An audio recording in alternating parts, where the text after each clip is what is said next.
Ben? So, one thing I know about Joshua here, apart from his name, is that he's become quite politically aware. Oh, no. I mean, how recently would you say that's happened? Because for me, it's been definitely in response to, stuff. I would say more politically self-entitled. And I've decided, because I spent so long thinking that I didn't have enough information. And then if you listen to politicians speak, like I've got quite addicted as well as to Pokemon to watching Prime Minister's questions, and it's sort of depressing. And it's no wonder that people feel quite apathetic, because they quite literally just shout insults at each other. Yes. And it's quite boring to watch. And then you read about the invalidity of media source, and you're just like, well, this is almost, it's like a broken system that you're not willing to invest in. But in some ways, isn't what they're doing empowering you? By appearing so inept and infantile, they're making it clear that you are just as aware as them. That doesn't count as empowering. I suppose not. That's sort of invigorating. Like they're not bestowing any power on you. No, not beyond the Really, power to be furious. I think more recently I've become aware of it because of how it impacts the health service. Yes. Well, Josh is, it's worth mentioning, a bit of background, training to become a doctor, making him better than all of us. That's just literally not true. Stop it. No, it's true. Yeah. I can imagine why, if you were about to enter that profession, you'd be kind of keen for it not to be systematically destroyed before you even got there. You want at least to have a chance to play around with it a bit before it's properly broken, I suppose. Well, this is where I'm at as well. I kind of feel like, I think a lot of people feel like that things got pretty complicated, and we're looking for a solution. And now that's quite a hard thing to find, clearly. Yeah. But I've had a good think. You'll be happy to hear. I've had a good think. I've had a good think, because that's the kind of thing you should have, and I've come up with a solution. Now, you might be thinking that's quite an outlandish thing to claim, but I've got one. I think we need to scrap democracy. That's not that's not a solution. That's just the starting point. So it turns out democracy is just a bit rubbish, really. If you look at its track record, as you say, look at stats, look at facts. The ancient Greeks invented it, and they're all dead now. Just genius. saying. Yeah. The French had a revolution to get it. I mean, they killed people to get it, and yet they are long dead. And the US. They already had it themselves. They took democracy to the Middle East, and look what happened there. So basically, I think it's clear that democracy doesn't work. So what we need is a new system, and I've got one. So what we need is the majority of people to have no power whatsoever, like nothing. Oh, okay. And own nothing, like literally just have nothing, right? Okay, that's the majority.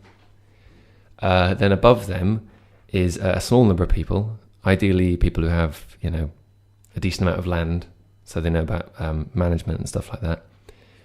Then above them, people with even more land, right? Because they're obviously the best managers. And then all of those people below that point will all follow the orders of one person, right? The only one with any actual power. And that person's going to decide what's right and wrong, and they'll get to have all the stuff. And technically, they'll own it all, actually. The people who own the land just to, looking after it. It's a beautifully simple system. There's no red tape, no fuss, minimum running costs. You don't pay anyone. It's completely free from corruption because there is literally no opposition. None of those things you just said are true. I mean, it's full of red tape. It's got to be full of corruption. You're advocating for a monarchy or like a dictatorship. No, I think this is quite a fresh idea. I think this could work. A stratified dictatorship. Yeah, well, you might call it that, but I think it's distinct from anything that's historically happened before, as far as I'm aware. Why does that give it value? Because originality is the shine on the apple. Actually, that's actually quite nice. That does mean something, doesn't it? I wasn't meant to. Yeah, I think it could work, and I think we're kind of at the point where we might as well give it a go anyway. So what happens when you have the person who's in charge and everyone thinks they're doing a crappy job? Because if they were fantastic, if we had someone who was inherently moral and intelligent and well informed about everything. Well, exactly. That's the person we're looking for. So if anyone out there feels they Yeah. might be, but yeah, what's your problem with that? How could that possibly go wrong?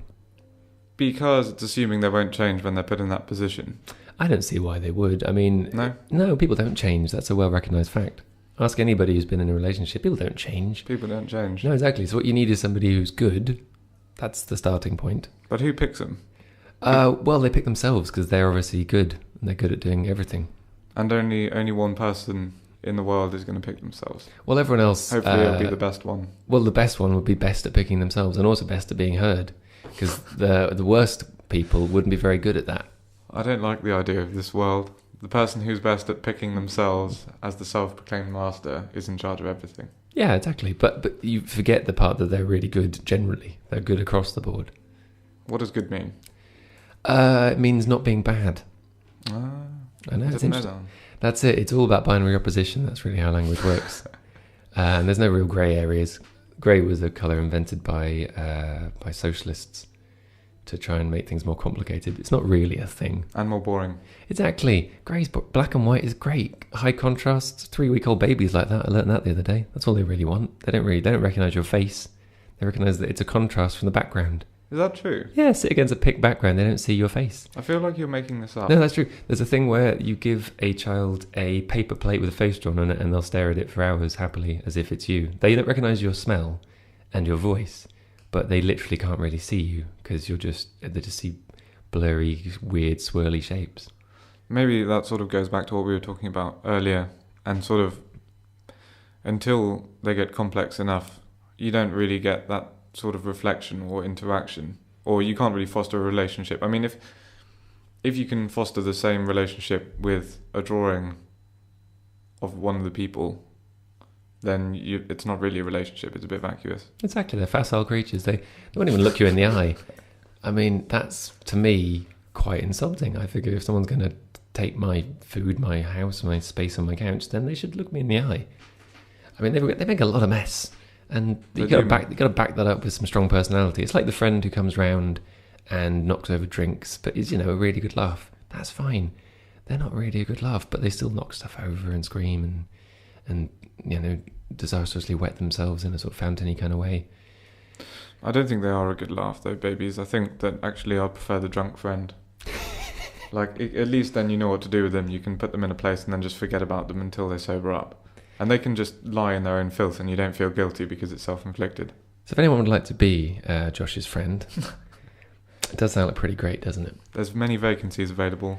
So what we're looking for now is a choice from Josh for the next song. I'm going to give him 3 choices. 1, 2 or 3, Josh? 2. 2? Oh, I didn't count before. This'll do.